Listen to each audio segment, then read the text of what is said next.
Ibinyamakuru biratubwira amakuru y'ibibera ku isi, abanyapolitike bakatubwira imigabo n'imigambi yabo, abandi nabo bakatubarira inkuru zabo n'ababo. Nyamara ariko hari andi makuru batatubwira.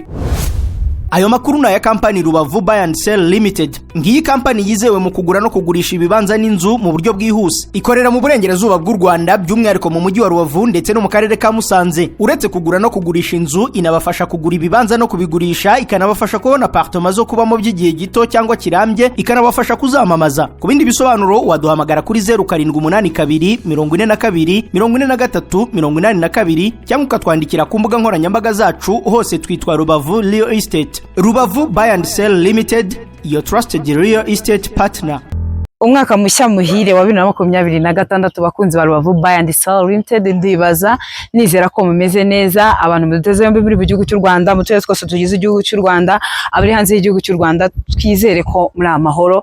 Niba uri mushya hano kanda subscribe kuri YouTube channel yacu, YouTube channel yanyu, ukande like, share, comment, ndetse nibagiwe gukora kunzogera ku ruhande impande ya subscribe kugira ngo ujye ubona notification cyangwa se amamenyesha yuko hari imari nshyashya tuzanye. Uyu mwaka wa 2026 ntuzagusigera Rubavu Buy and Sell Limited itagufashije kubona property ikwanditseho, kuko twe tugufasha muri process zose kugera birangiye, ndetse n'ibyangombwa byose tugufasha kumakinga sure ko byizewe ari bizima ndetse binemewe, ubundi tukagufasha no gukora mutation. Welcome back rero, hano turi i Rubavu Rugerero, hafi neza y'ishuri rya hoteleri. Tuhabazaniye inzu iri mu kibanza gifite metero kare 350. Aha nahereye ni mu muhanda, ni inzu iri ku muhanda neza, transport ntago igoye, ngira ngo murabona quartier iyi nzu irimo.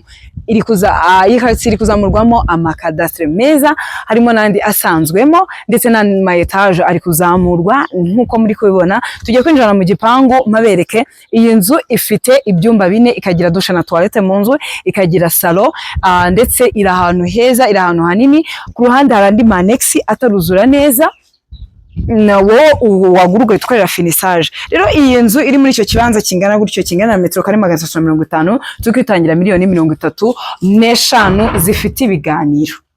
So as you can see, murabona ko hano mu gipangu twamaze kwinjira. Inzu yaruzuye, ikintu cyonyine kibura na amarangi yonyine niyo asigaye. So duhamagare mu bambere rero, uduhamagare kuri iyo nimero ubona kuri screen yawe, cyangwa se utwandikire. Muri mwaka wa 2026 utandukana gukorana n'abatubuzi, ukorane na kampani ya mbere yizewe ikorera mu ntara y'Iburengerazuba, cyane cyane mu karere ka Rubavu ndetse na karere ka Musanze. Iyo kampani na yindi ni Rubavu Buy and Sell Limited. Turizewe cyane mu kugura no kugurisha ibibanza n'amazu, ndetse tubafasha no kubigura no kubigurisha, tukabafasha kubona apartment zo kubamo by'igihe gito cyangwa se by'igihe kirekire, ndetse tugagufasha muri process zose kugera birangiye. Ibyangombwa rero by'iyi nzu birahari, ugura wita ukorerwa mutation, kandi nkuko nkunda kubivuga Rubavu Buy and Sell Limited tubigufashamo byose kugera birangiye. $35,000 zifite ibiganiro, uhita wegukana iyi nzu mbere y'uko uyu mwaka wa 2026 urangira, dore ko tukiwutangira.